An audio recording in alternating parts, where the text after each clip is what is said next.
उपाय शोधणे. प्रतिबंधित क्षेत्रे. आपण ज्या पर्यावरणात राहतो ती एक अत्यावश्यक गोष्ट आहे आणि त्याला आकार देणाऱ्या सर्वात महत्त्वाच्या घटकांपैकी प्लास्टिक एक आहे.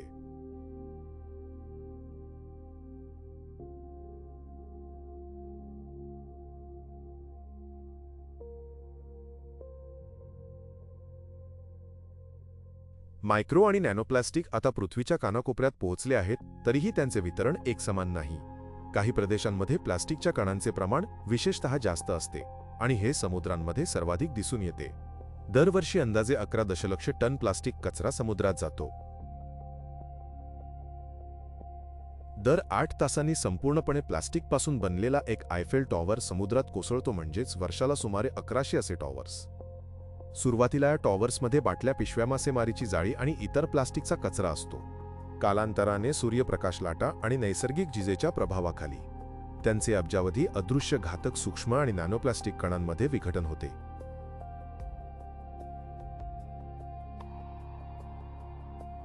संशोधनानुसार 5 मिलीमीटरपेक्षा कमी आकाराच्या लहान कचऱ्यापैकी सुमारे 95% भाग प्लास्टिकचा बनलेला असतो.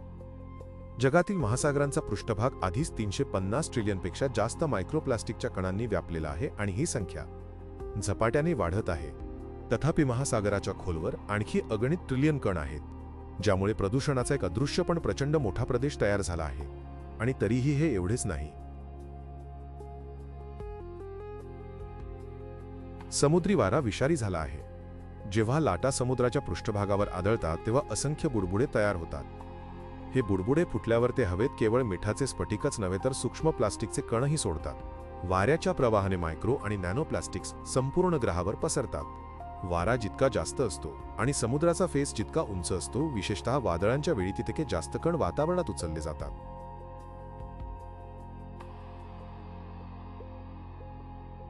उघड्या डोळ्यांना अदृश्य असले तरी आपल्या सभोवतालची हवा अक्षरशः त्यांच्यानी भरलेली आहे. दरवर्षी सागरी वाऱ्यांमुळे अंदाजे 1,36,000 टन मायक्रोप्लास्टिक समुद्रातून जमिनीवर वाहून आणले जाते, म्हणजेच दररोज 370 टनांपेक्षा जास्त. वातावरणात हवेच्या प्रवाहामुळे प्लास्टिक हजारो किलोमीटरपर्यंत वाहून नेले जाते.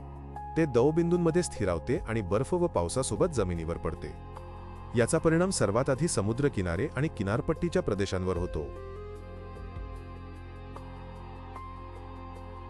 जेव्हा लोक सुट्टीसाठी पोहण्यासाठी थोडा सूर्यप्रकाश घेण्यासाठी समुद्रकिनारी जातात, तेव्हा ते मला नेहमी मायक्रोप्लास्टिकचे फोटो पाठवतात, कारण सर्व समुद्रकिनारे मायक्रोप्लास्टिकने भरलेले असतात. पूर्व चीनमधील एका किनारी शहरात केलेल्या अभ्यासात असे आढळून आले आहे की केवळ घराबाहेर वेळ घालवल्याने एखादी व्यक्ती वर्षाला 10 लाख मायक्रोप्लास्टिकचे कण श्वासावाटे आत घेऊ शकते.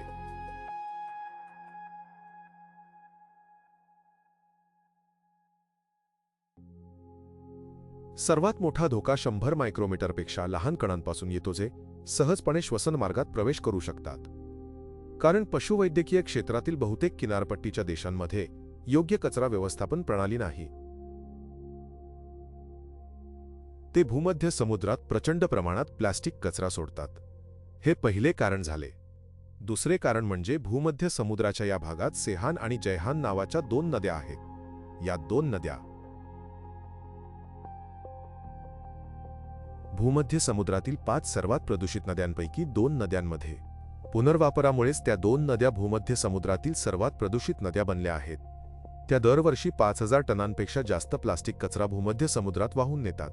हे प्रमाण खूप जास्त आहे. तसेच तुर्कीच्या किनारपट्टीवर दररोज प्रति किलोमीटर 31 किलोग्रॅम इतके प्रदूषण आहे.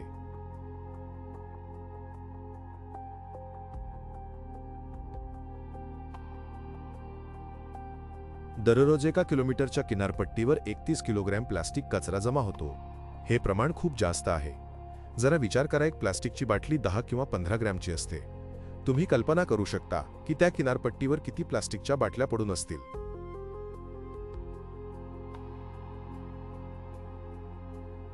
डॉक्टर सरजू गनात्रा हे लाहे हॉस्पिटल अँड मेडिकल सेंटरमधील हृदयरोग तज्ज्ञ आणि हृदयरोग उपचार कार्यक्रमाचे संचालक आहेत. ते हृदयरोग, वैद्यकशास्त्र, कर्करोगशास्त्र आणि पर्यावरणीय शाश्वतता यांच्या संगमावर संशोधन करतात. अमेरिकन अकॅडमी ऑफ न्यूरोलॉजी समोर सादर केलेल्या त्यांच्या अभ्यासानुसार किनारपट्टीच्या भागात राहणे हे मेंदू आणि शारीरिक हालचालींच्या अक्षमतेच्या वाढत्या धोक्याशी संबंधित आहे.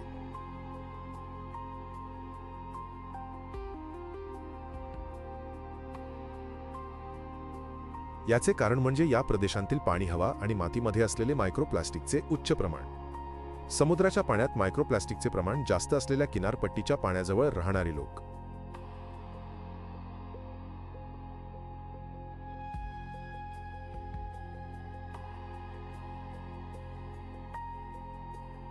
त्यांच्यामध्ये विविध हृदयरोग, पक्षाघात, मधुमेह आणि इतर चयापचय विकारांचे प्रमाण जास्त असते. तसेच बौद्धिक हालचाल आणि स्वतःची काळजी घेण्यातील अक्षमताही अधिक असते आणि मुळात त्या लोकसंख्येमध्ये स्वतंत्रपणे जगण्याची क्षमता कमी असते.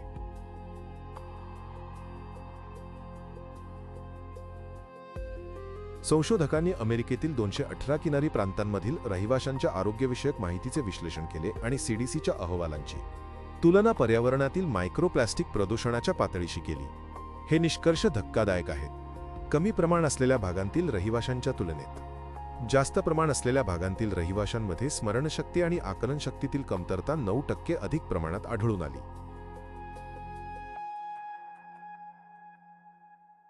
हालचालीतील विकार 6% अधिक प्रमाणात आढळले. कपडे घालणे किंवा स्वच्छता राखणे यांसारख्या स्वतःची काळजी घेण्यातील अडचणी 16% अधिक प्रमाणात आढळल्या. आर्थिक व्यवहार सांभाळणे किंवा खरेदी करणे यांसारख्या स्वतंत्रपणे जगण्याच्या असमर्थतेचे प्रमाण 8% अधिक होते. किनारपट्टीच्या प्रदेशांमध्ये जिथे सूक्ष्म आणि नॅनोप्लास्टिकचे प्रमाण अंतर्गत भागांपेक्षा कितीतरी जास्त आहे, तिथे लोकांना केवळ आरोग्याच्याच नव्हे तर आपल्या प्राणांचीही किंमत मोजावी लागत आहे. डॉक्टर सरजू गनात्रा यांच्या नेतृत्वाखालील एका अभ्यासात शास्त्रज्ञांनी सूक्ष्म प्लास्टिक प्रदूषणाची उच्च आणि कमी पातळी असलेल्या प्रदेशांची तुलना केली आहे.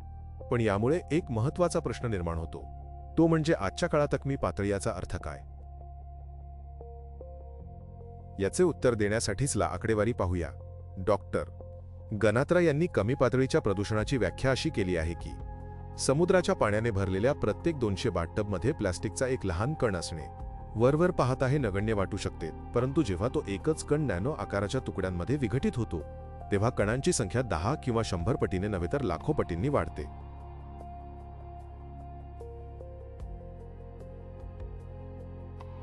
चला एक सोपे गणित पाहूया. समजा एका लहान प्लास्टिक कणाचे आकारमान फक्त 1 घन मिलीमीटर आहे, जे साधारणपणे वाळूच्या कणाएवढे असते. कालांतराने त्याचे अनेक लहान तुकड्यांमध्ये विघटन होते. आता जर आपण असे गृहीत धरले की हा एकच सूक्ष्मकण सुमारे 100 नॅनोमीटर व्यासाच्या तुकड्यांमध्ये विघटित होतो, तर त्यामुळे सुमारे 1 ट्रिलियन कण तयार होतील.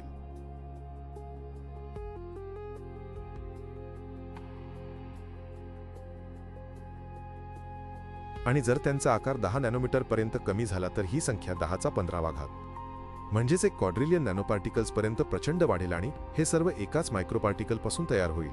तर याचा व्यवहारात काय अर्थ होतो? याचा अर्थ असा की अशा स्वच्छ पाण्याच्या एका ग्लासात सुद्धा जे पाणी आता जवळजवळ अस्तित्वातच नाही, संभाव्यतः सुमारे 50 लाख नॅनोप्लास्टिकचे कण असू शकतात.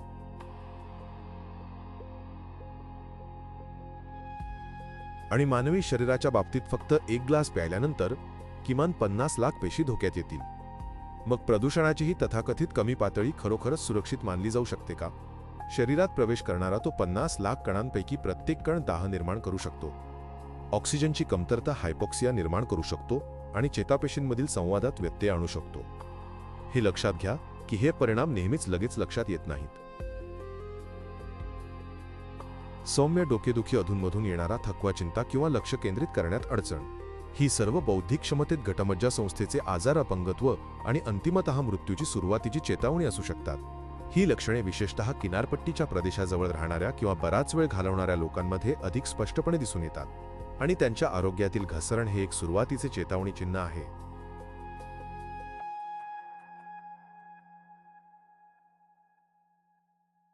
जगभरात उलगडत असलेल्या एका मोठ्या संकटाचे हे प्रतिबिंब आहे.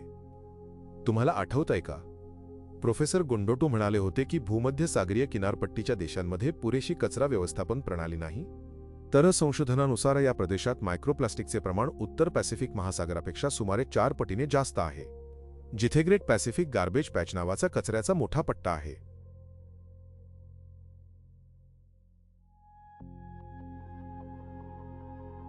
आणि आधीच ज्ञात असलेल्या 5 अदृश्य कचऱ्याच्या पट्ट्यांव्यतिरिक्त संशोधकांनी भूमध्य समुद्रात लपलेला 6वा कचऱ्याचा पट्टा शोधून काढला आहे. याला अदृश्य म्हटले जाते कारण त्यात प्रामुख्याने मायक्रोप्लास्टिकचा समावेश आहे.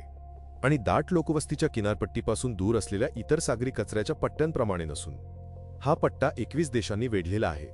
हे जवळपास 50 कोटी लोकांचे घर आहे.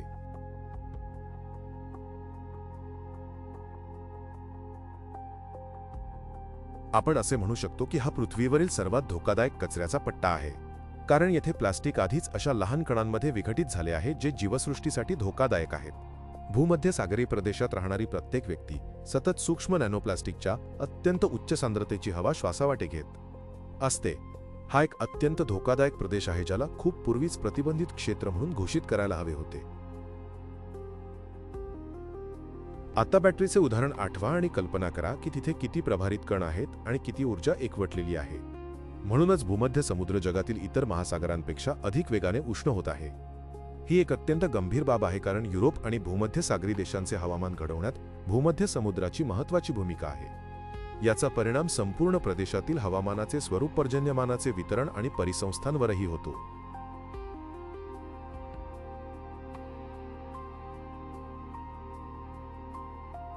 मायक्रो आणि नॅनोप्लास्टिकमुळे होणारी हीच तीव्र तापमानवाढ भूमध्य सागरी प्रदेशात हवामानातील अनियमितता, तीव्र हवामान घटना आणि नैसर्गिक आपत्तींनाही अधिक तीव्र करत आहे. दरम्यान मायक्रो आणि नॅनोप्लास्टिकचे प्रमाण प्रत्येक क्षणागणिक वाढतच आहे.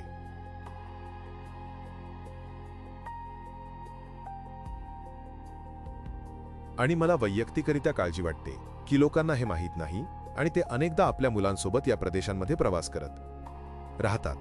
त्यांना वाटते की ते तिथे विश्रांती घेण्यासाठी आणि ताजेतवाने होण्यासाठी जात आहेत, पण प्रत्यक्षात ते अत्यंत धोक्याच्या क्षेत्रात प्रवेश करत असतात.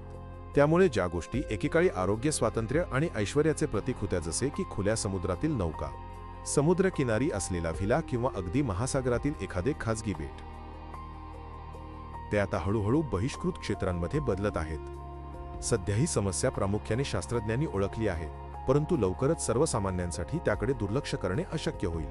आणि जेव्हा तो क्षण येईल तेव्हा किनारपट्टीच्या प्रदेशामधून मोठ्या प्रमाणावर होणारे स्थलांतर अटळ असेल. त्यामुळे जर आपल्याला यावर तोडगा काढता आला नाही तर पर्यटन उद्योग कोलमडून पडेल आणि किनारपट्टीवरील आलिशान रिसॉर्ट्स ओस पडतील, ज्यामुळे प्रचंड आर्थिक नुकसान होईल. तरी ही धोका इथेच संपत नाही, कारण प्लास्टिकचे सूक्ष्म कण वातावरणीय प्रवाहामुळे सतत पसरत आहेत आणि त्यांच्या मार्गातील प्रत्येक गोष्टीला प्रदूषित करत आहेत.